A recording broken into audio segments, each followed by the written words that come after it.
Today we're going to learn about two interesting things. I hope we can get to the second one. The first one is the man. The Jewish people, after they got out of Egypt, they saw these amazing miracles, and they went across the sea, and they went across the sea on the seventh day after Passover, right? Now, what that says in the Torah is not necessarily according to the order that things happen, but so the Jews got out of Egypt and they brought with them bread, matzahs, whatever they brought with them. And then 7 days later, the sea split. And 50 days after they left Egypt, they received the Torah. Now, all this time, what were they eating? What were they eating? Well, first of all, it doesn't say. It just says that they left, and it doesn't say really what they were eating. It just says that they took ugot matzot, they took bread with them, or matzot, whatever's with them. So now we're going to see the story of the manna that fell from heaven. The Jewish people called it man. And then, in the end, there's another story about the water. The Jewish people really wanted water. They went crazy about water. So we're going to see what's going on. Let's see. Vayisu me'elim, they went from a place called Elim, and they came into Midbar Sin. They came into the desert of Sin. Now, this desert is the same thing as Sinai. We'll see over here. It says it's called Sinai. It says Sin is the gematria Sahasneh, because Mount Sinai, that was where Moshe saw the burning bush. The Sneh is the burning bush. Why is it called, the desert was called Sin? Why is Sinai? The mount is called Sinai because of the Yud, with an additional Yud, because of the Yud, the 10 commandments that were given on Mount Sinai. Huh? Interesting. That's the Baal HaTurim.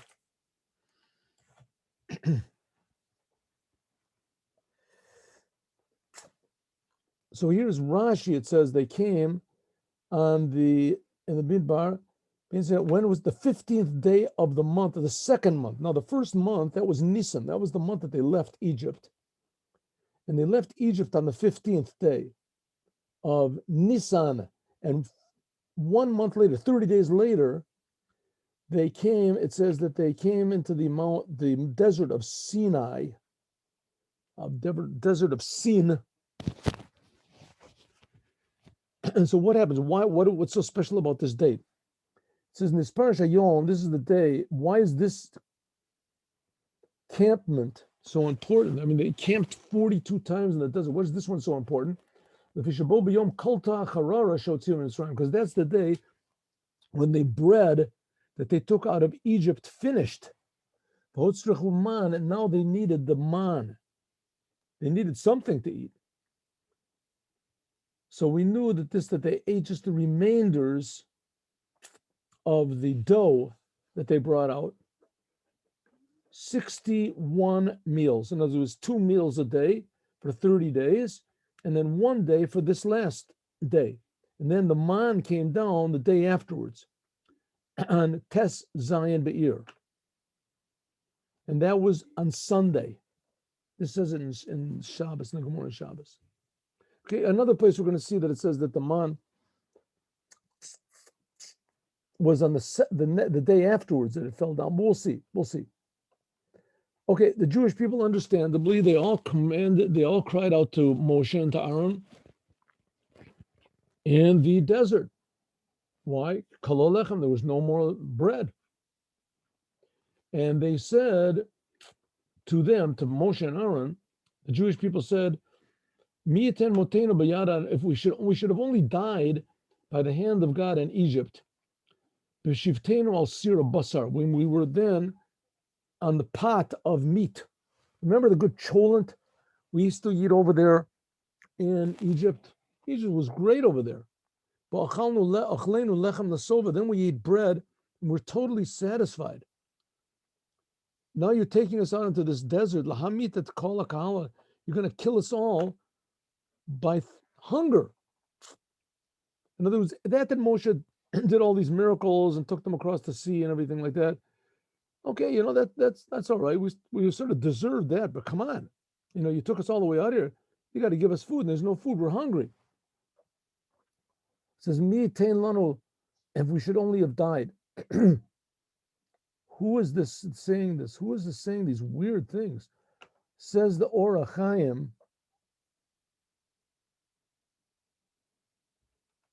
Where is this? Said this must have been. I forgot to. 1 second. Did I write this down? No. Okay. It said this was Datan and Abiram. Let's see. Where is it? Where does it say? I don't know. I remember. Maybe it's the next one. It says they were sitting on Sira Basar. Oh, here it is. Nikan Lamdo. Here we can learn. This is the Or HaChaim, Rabbi Chaim ben Atar. That these words of lashon hara that they were saying about Moshe trying to kill us, Shaloi Olim Ol, these must be who was speaking that we ate on the pot of meat in Egypt. This must have been people that they didn't have to work hard in Egypt. And these must be people, the Jewish people, that they were like capos over there. They were like policemen. Because the people who really suffered, they didn't eat any meat over there. They suffered terribly. But maybe these people, these were Datan and Aviran. Maybe these were the ones that were saying, hey, in Egypt we were sitting good over there. We were eating meat all the time. We were really satisfied. Now you're taking us out to kill us with hunger. God said to Moshe, listen, I'm going to rain down bread from heaven. People will go out every day, and I'm going to test them if they go in my Torah or not. What does it mean to test them? How is it going to test them? It says to test them if they'll do the mitzvahs that are in it. Namely, they should not leave any of it in the nighttime. They should eat it all and destroy it. Shouldn't leave over in the daytime.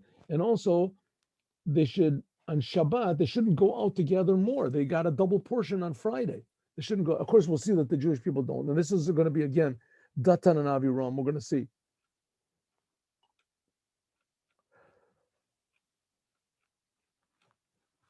And so it was on the sixth day. And it will be, I'm sorry, on sixth day, every day it's going to rain down except for Shabbos. So on sixth day, you'll prepare what you brought, and it'll be double for what you gather every day. And here we have, this is the double. Everything on Shabbos is double. We're going to see in a moment. Today and for tomorrow. It's called Lechem Mishnah. Why was it Lechem Mishnah? It was double bread. Every day they would gather up one amount. And this day they would gather up twice as much. I say that that they would bring the regular amount in, V'haya Mishneh, and they would realize that it was doubled. After they brought it, they would find that it was a double portion. In other words, they would bring on Rashi says that on Friday they would gather exactly the same amount of man, as all the other days. But when they took it home, they discovered that it was double amount. Double the amount of what they gathered every single day. That's what it means. They should gather double the amount. What does it mean? When you gather it up, as soon as you gather it up, then it became doubled.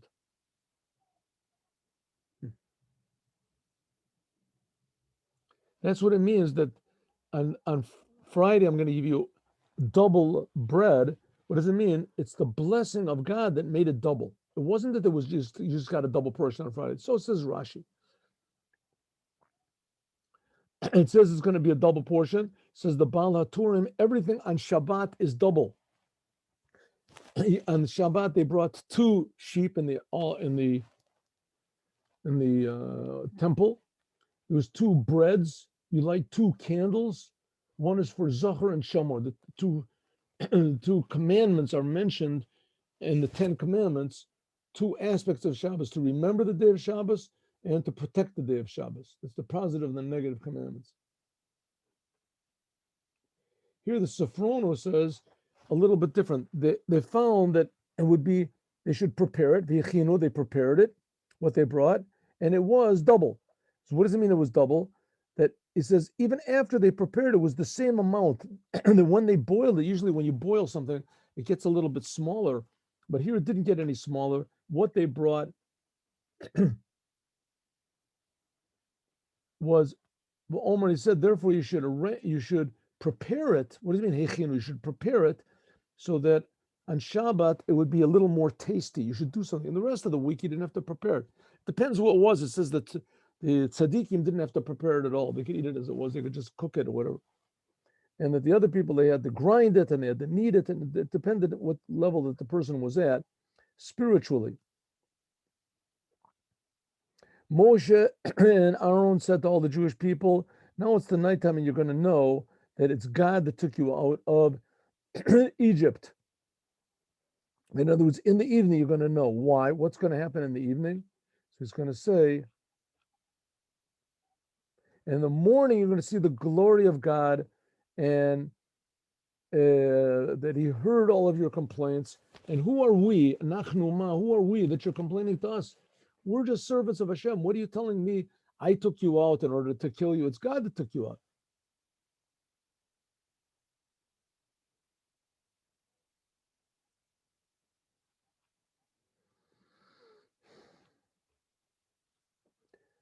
And Moshe said, okay, here's what's going to be. In the evening, you're going to get meat to eat. And in the morning, there's going to be bread to satisfy you. Because God has heard your complaints that you are complaining of. And who are we? Not on us are you complaining, but you're really complaining to God. It says in the evening, you're going to get meat to eat, and the bread you'll get in the morning, and it will satisfy you. Wouldn't the meat satisfy you? It says in the evening. Why doesn't it say you're going to get meat in the evening and bread in the morning? Right? Or that both of them will satisfy you. It seems to me here that only in the evening you get meat, and that won't satisfy. But in the morning, the bread will satisfy. And that's what Rashi picks up. He says you're going to get meat in the evening, lo lisva, not to satisfy you. This Torah teaches you that you should not eat meat to satisfy yourself, a little bit to keep healthy. Why did God say, I'm going to bring you down bread in the morning, but meat in the evening? Because the bread that they ate, and they requested the bread properly. A person can't live without bread, but meat, they asked improperly. That first of all, number one, they had a lot of animals that they took out of Egypt with them. And also, a person can live without eating meat. You don't have to eat meat. There's vegetarians can be just as healthy as everybody else. Therefore, it says, I'm giving you bread in the morning when everybody's waking up and they're full of energy. And in the evening, you're going to get meat, but you're not going to be satisfied with it. Because I heard your meeting, and also it's a time when it's uncomfortable. A person wants to come in the evening. He wants to rest up a little bit. He wants to be with his family.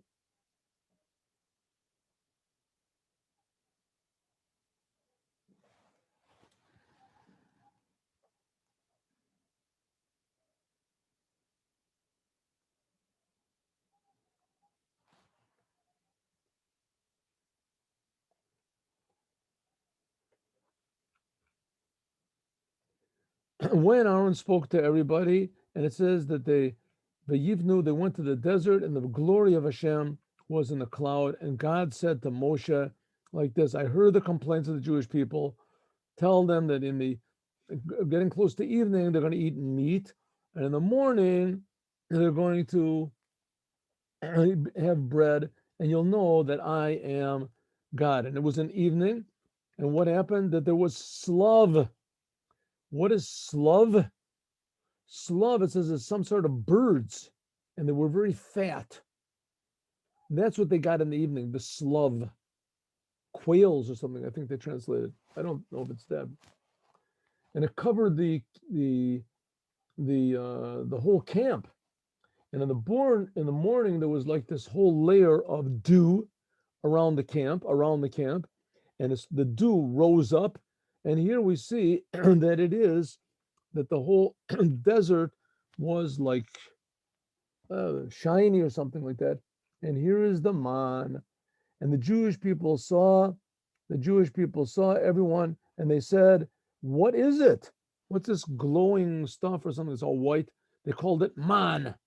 Why? Because didn't know what it was. It's like ma. What is it?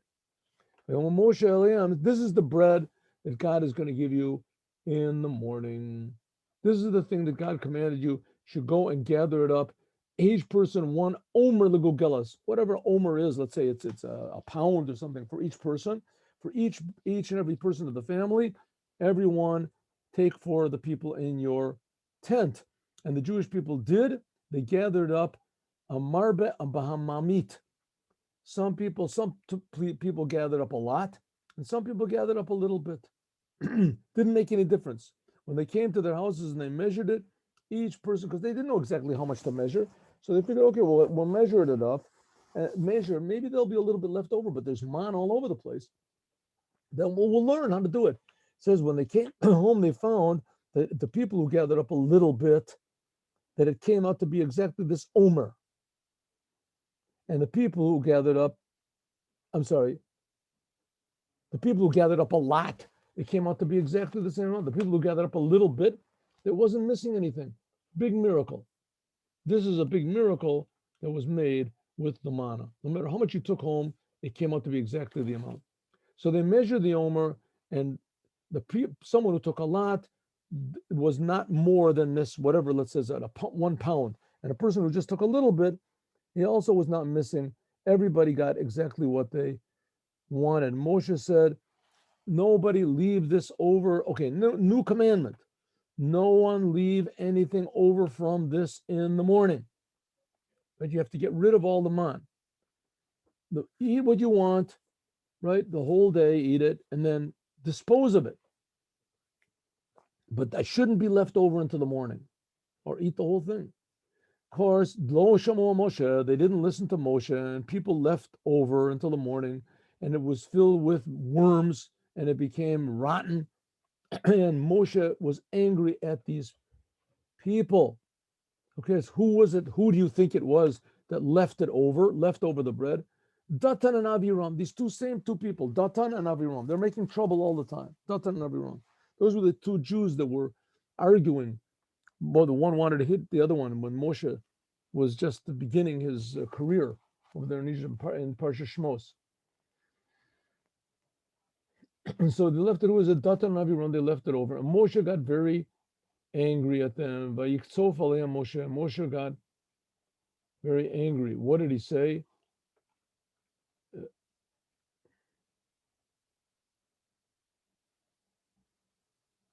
One minute. No, doesn't say. Anyway, Moshe got very angry. Why did you not do what God wanted? They gathered up every morning, each according to the people, and then what was left over, the sun came, and it all evaporated. All of it, it all melted. And Rashi says that this man, it melted in the field. It didn't evaporate. I'm sorry, not it didn't evaporate. It melted in the field, and this melted manna became rivers. And there were like mountain goats and deer that were drinking from this. And then they would run away. And the non-Jews would hunt these things and trap them. And they would taste of man. And they would know from this the praise of the Jewish people. This is a totally different venison that I'm eating over a different type of meat.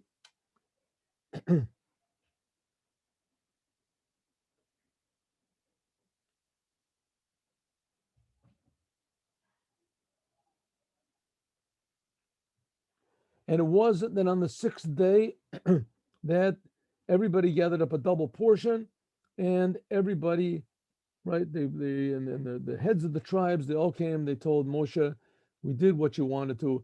And Moshe said, this is what God said, Shabbos Kodesh, tomorrow's a holy day. Whatever you want to bake, bake. Whatever you want to boil, boil. Do it all on Shabbos. Anyone, and you'll see that leave it over until the morning, you're going to eat bread. And they left it into the morning, like God said. And now usually If you finished eating in the day and left over to the morning, it was no good. But on Friday, they left over for the morning, and it did not rot, did not have worms like all the other. Moshe says, okay, now it's Shabbat. Eat it today. Shabbos is today. Today you won't find it in the field. Some people say from here they learn that there are 3 meals on Shabbat. Eat it today because Shabbat is today. It's talking about the man. Because Shabbat is today to God. Today you will not find it in the field. Some people say from here we learn that the third meal, it says you don't have to eat it. Okay, it's a you were supposed to eat the third meal.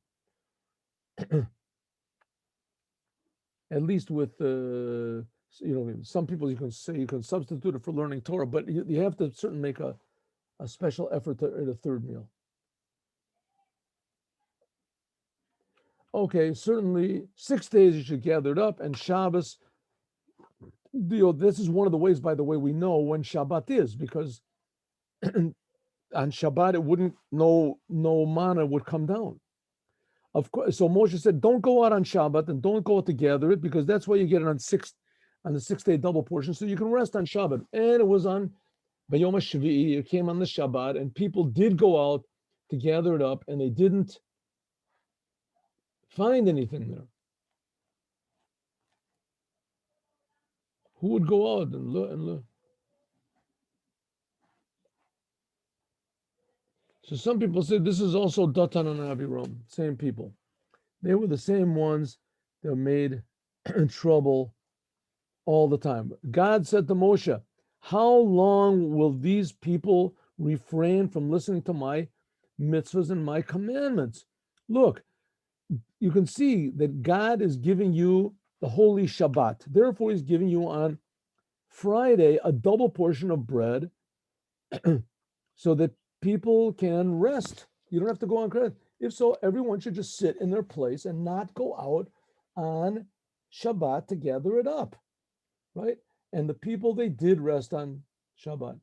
The Jewish people called it man, and it says it's like some sort of a coriander seeds that's white, and it tastes like some sort of dough that's kneaded with honey. Tasted good. They say that it would taste whatever people want to do it would taste. Okay, this is the bread. So it says, Vayomer. Then Moshe said, take one vessel and put one full portion of man and put it in the holy temple as a mishmeret l'dorotechem. Keep it in the holy. Now the holy temple was only going to be built like 11 months later, right after it started falling, because the holy temple was finished in almost a year after they left Egypt. Almost a year after they left Egypt. They left Egypt on the 15th of Nisan, and the next year, the first day of Nisan, the next year, that's when it was finished. So that's what, just like Aaron, God commanded, Aaron took some of this manna and he put it in a vessel and he left it there. And the Jewish people ate man 40 years until they came into the Eretz Neshavos. The man ate until they came to the edge of the land of Canaan. Okay, this is a little bit of a contradiction. Rashi is going to point out the contradiction. When is it that the Jews actually entered into Israel? It was the 10th day of Nisan. So the Jewish people, the 10th day of Nisan, that's when they entered in. So it was almost like a year. It was almost exactly 40 years from the time when they left Egypt. They came into, just missing 5 days. The only problem is the man, though. They ate the man. How could it be that they ate the man for 40 years? I mean, when they left Egypt, there was 1 month that they didn't eat man. We said the first month there, they ate the bread that they took out of Egypt. So Rashi is going to put that out. Isn't it missing 30 days? That on the 15th day of the year, the second month, that's when the man started coming down. But they left Egypt, right? They left Egypt earlier. And also they left Egypt, right? They left Egypt a month before, and they ate the matzahs or whatever they took out of Egypt. When the man started coming down, we said 1 month after they left Egypt, And then when did it stop? 5 days after they went into the land of Israel. The 15th. So it ends up that it stopped, right? It stopped. If it would have been 40 complete years, then it should have stopped on the same date that it started, which should be the the date that it started was an year. That's a month after. So it ends up it's missing 30 days. Like it says, V'yishpos b'yom ha'machrat. Okay, so he gives an answer. Ela magid she'ugot she'otzio me'eretz Mitzrayim tamu lem taman. So it means that the bread that they took out of Egypt with them, that also had the taste of man in it. Interesting. And he explains a little bit. Well, okay.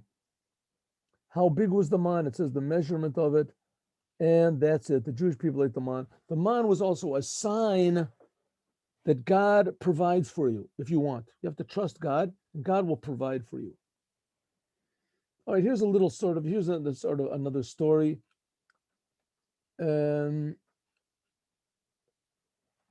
This is going to be tomorrow. The Jewish people went from this Midbar Sin after they received the Torah to their journeys, and they camped in a place where Rephidim, and there was no water in Rephidim, no water to drink. So the people got angry with Moshe, and they said, "Give us water, and we'll drink." And Moshe said, "What are you angry at me for? Why are you testing God? God, what do you think God? He'll provide you for water." But the people got thirsty, and they complained to Moshe, and they said, "Why did you take us out of Egypt? You're gonna kill us now with thirst." Before they said you're gonna kill us with hunger, they're gonna kill us with thirst. Okay, but they had a good reason. I mean, they were out in the middle of the desert, and there was nothing for them to drink.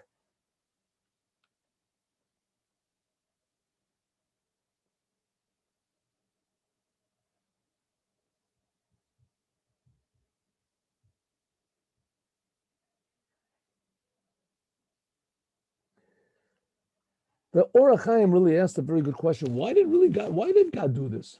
Why did he just, why couldn't he just provide for them everything? This is a very amazing. Why did God bring them to this terrible crisis? Hagadol is that they was a worry they were going to die from thirst. According to logical understanding, right? A person should davar zeh kadome tolid hakafira. This, I mean, a normal person, this should bring him to not believe in God. I mean, God took them out of Egypt, did big miracles, but now everybody's hungry. Everybody, the whole entire Jewish people, right? There were it's like 3 million people, and there's no water for anybody. So what do you want? What do you want? Why did he do it? Even bigger is a question that instead of Moshe should start praying and say, "Yes, you are right, everyone, right? You are right, you guys. We should pray to the Lord." Right? All of a sudden, he said he's not worried about people getting angry, the Jewish people, because it says that what they were, he got angry. Moshe got angry. It says Moshe said,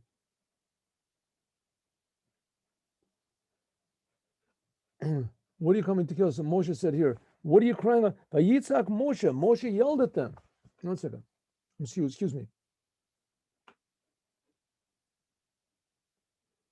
Yes, I'm sorry. Let's do the Or HaChaim's question again. Otigadal question al Moshe shebamakam sheyazor chalatzav betefila betachnunim is bo b'taina lifnei Hashem. Instead of saying, "God, please send," all of a sudden he's complaining to God, right? Hey, they're going to kill me soon, God. It seems that he doesn't seem to be very worried about the Jewish people. Let's see, what does Moshe say? Moshe says to God, Lemer, Ma'asa, what am I going to do to this people? Soon they're going to kill me. Moshe should have said, "Hey, God, hey, these people they're thirsty. They're dying. Please have mercy on them." No, he's saying, "God, have mercy on me. The Jewish people are going to kill me." Why did he say that? So he said, well, maybe we can say like this. God was testing them to see if the people themselves would lift their eyes to pray to God. Because this is a very, very important thing in faith in God and also in the completion of our soul. that anytime that there's any trouble, we should look to God. So it comes out, and it comes out that God was really doing a very clever thing, and he didn't give them man for one full month, but he didn't give them man like for a full month. Go out on the first day of the month, and you'll gather up 1 month's for, right? People, like when they go to the grocery store. What do people go to the grocery store? They go once a week, once a month. Right? They don't go every day. But God didn't do it that way. God gave them bread only every day. And therefore, the same thing over here, he gave them, withheld from them water to see if they would cry out to him for the water.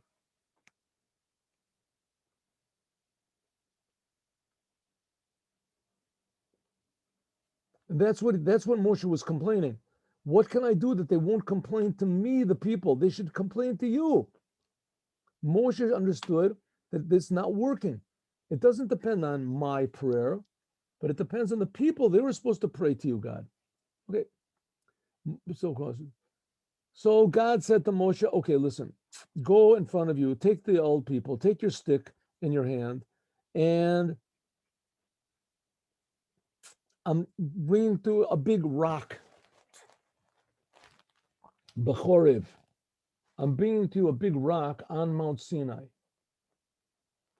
You hit the rock, and there's going to come water out of it, and the people will drink. And they did so, and Moshe did so, and sure enough, that's what it was.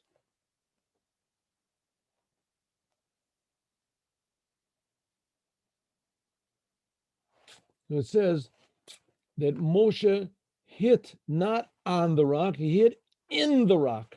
Says Rashi, what does it mean he hit in the rock? It doesn't say in the rock. Here we learn that the Moshe's staff must have been something that was very, very strong.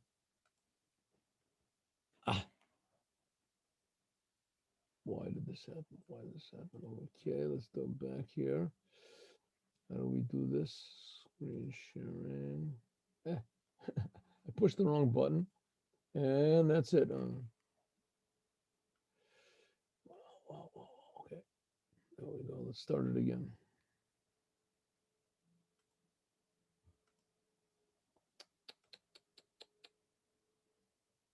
Screen share. Oh. So it says, from here we learn that the staff was made of something that was very, very strong. Moshe's staff was made of something very strong, and it was called San Pirinun. San Pirinun. And the rock was cracked in front of it, and then the water started coming out. And they called this was Masa and Meriba, because the Jewish people were complaining to God, is God with us or is he not? Then after that came Amelek. That's how the parsha ends off. So here we have the whole amazing story of the manna falling. The Jewish people were hungry. And then came the question about water. That was the water started coming from the rock. It says the rock of Miriam. And then after that came Amalek.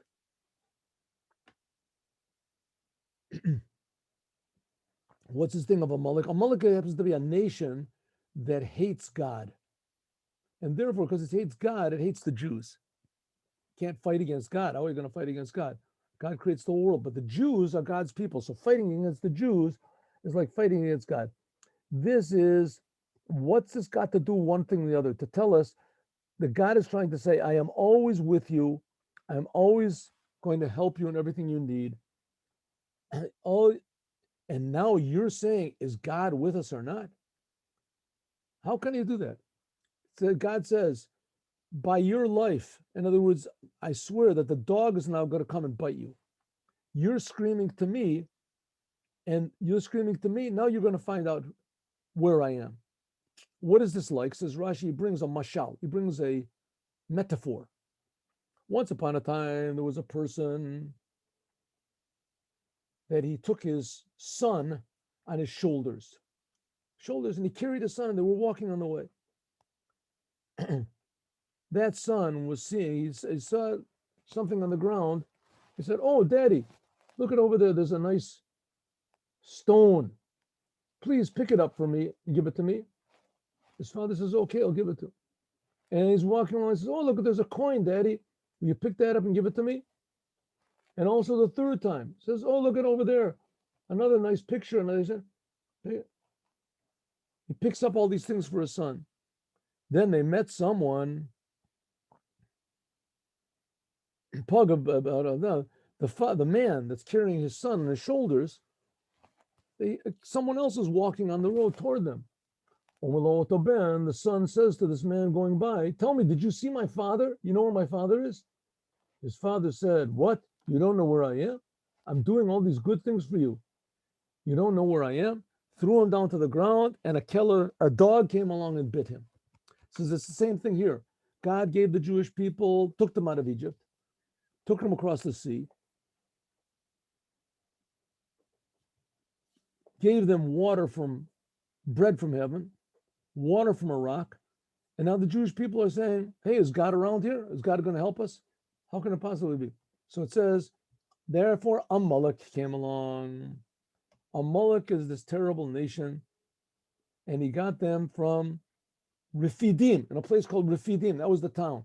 Rephidim also means weak, Rafef. Beref Yadayim, Sharofa Yadayim in the mitzvahs, because they stopped a little bit doing the commandments.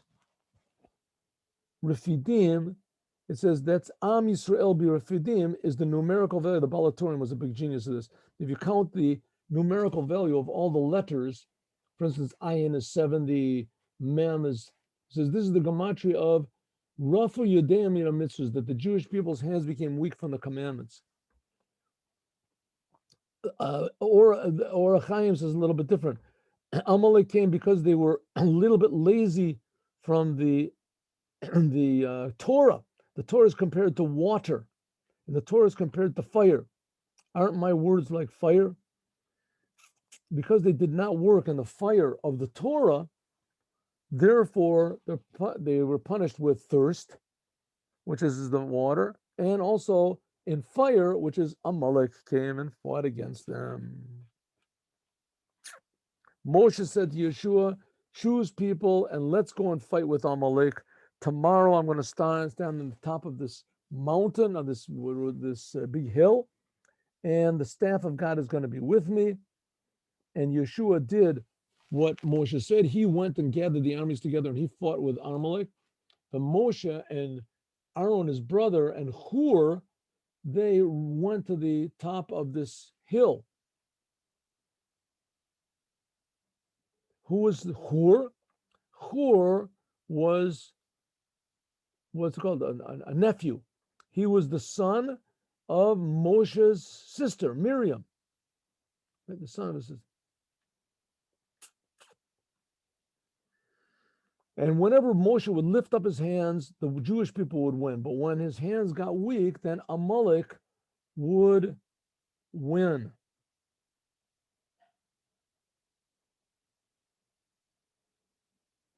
What does it mean? That when his hands would lift up, so they would look up to heaven, etc. Jewish people would look up to heaven, and that would.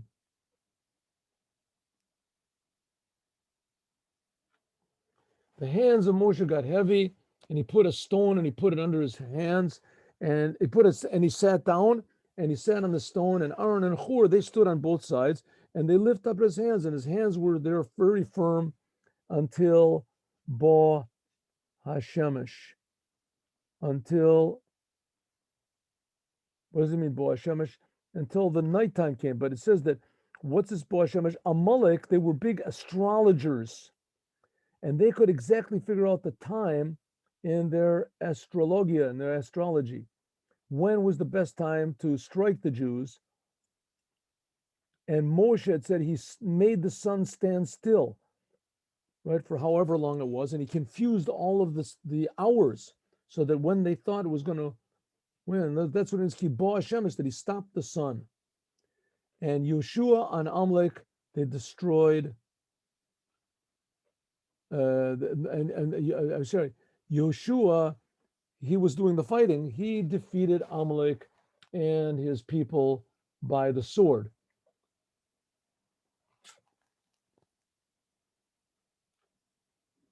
And God said to Moshe, write this as in a book and put it in the ears of Yeshua, because God will wipe out the memory of Amelek under the heavens. This is only going to happen in the future, when when Mashiach is going to do it. Wipe out Amelek. There won't be any of these anti-Semites or anti-Semitism in the world. And Moshe built an altar and he called it Hashem is my nace. A nace means a big miracle, but also it means that a nace is like a flag. Hashem Nisi. And he said, Yad al Kes Hashem. God swears by his throne that God will make a war against Amalek for every generation. And that's how this week's Torah portion ends. Amalek is also the numerical value of doubt, suffix. So there won't be any more doubts about God's existence with the arrival of Mashiach. Now, tomorrow, God willing, we will learn at 8:15. We'll finish the Sikha that we began today. Thank you very much for coming. God bless you.